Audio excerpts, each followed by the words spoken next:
Yaqinda badlani reklama qilib chiqqandim. Ozishga yordam beradi, inazitol, xrompikalinat bular ishtahani bo'g'adi deb. Voy, badlar zarar, bittasi kofedan o'lib ketdi-ku, vrachmisiz o'zi, bilmasangiz gapirmang, yana bir narsalar deb to'ldiribdilar kommentariyimni. Hay. Badlar ichmanglar, o'lasizlar. Bad o'ldiradi odamni. Kola ichinglar, kolbasa yenglar, lavash, hot-doglarni yenglar. Ertalab turib suv ichmanglar, keyin kechqurun xamirli ovqatlarni paqqalatib yenglar. Unda maza qilib yashaysizlar, o'lmaysizlar.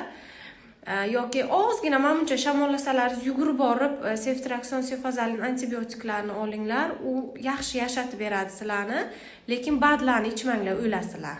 O'ldiradi bad bilan kofelar. Yana bitta uzoq umr ko'rishimizga sabab